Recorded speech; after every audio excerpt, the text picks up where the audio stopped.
stepping off your path created a Nexus event, which left unchecked could branch off into madness, leading to another multiversal war. Marvel didn't randomly decide to make Secret Wars. They've been planting it in the MCU for years. Clues in movies, in the shows, and a ton of throwaway lines that were so small at the time, but now seem absolutely huge. So today we're going to break down every hint that Marvel has dropped about Secret Wars in the MCU's past. And trust me, some of these are so obvious that you'll wonder how we've ever missed them. You're welcome. Starting off with the first hints in Phase 2 and 3 early on in the MCU.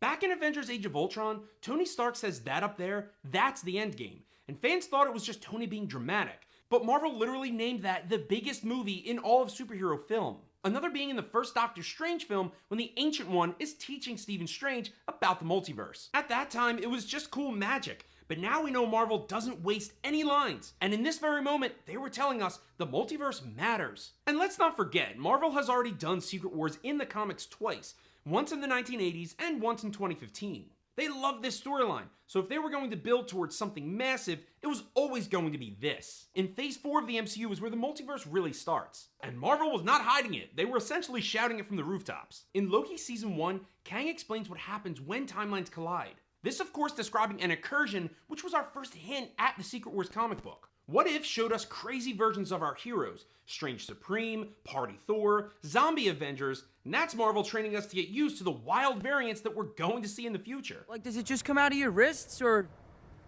does it come out of anywhere else? Only the wrists. In Spider-Man No Way Home, we saw 3 Spider-Man villains from other universes. And as cool as that was not just fan theory. This is Marvel saying you better get used to the multiverse because you're going to get a lot of it. Are you starting to see the pattern here? Every Phase 4 project had something to do with the multiverse. And in my opinion, that's not random, that's a setup. Okay, here's where Marvel stopped being subtle. The larger the footprint you leave behind, the greater the risk of an incursion. In Doctor Strange in the Multiverse of Madness, Mordo literally says the word incursion.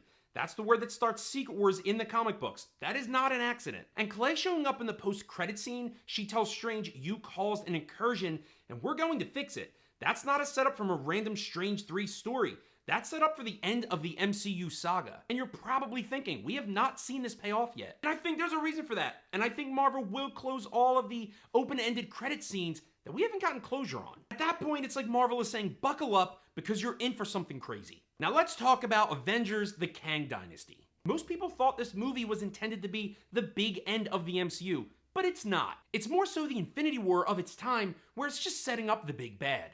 What Thanos was to Avengers Endgame is what Kang was going to be for Avengers Secret Wars. So yeah, Marvel has been planting Secret Wars hints for years. From a Tony Stark one-liner in Age of Ultron, Clay showing up in the end of a Doctor Strange film, and Kang waiting in the shadows. So the question is, how big will they go? Is Doctor Doom going to show up and destroy everybody? Are we going to see Tobey Maguire's Spider-Man and Hugh Jackman's Wolverine fight side by side? Are we going to get the modern day Avengers fighting side by side the 2000s X-Men? Or will Marvel surprise us completely and flip everything on its head? Drop your wildest Secret Wars fan theories in the comments below and let me know your thoughts on what the future of the MCU will eventually look like.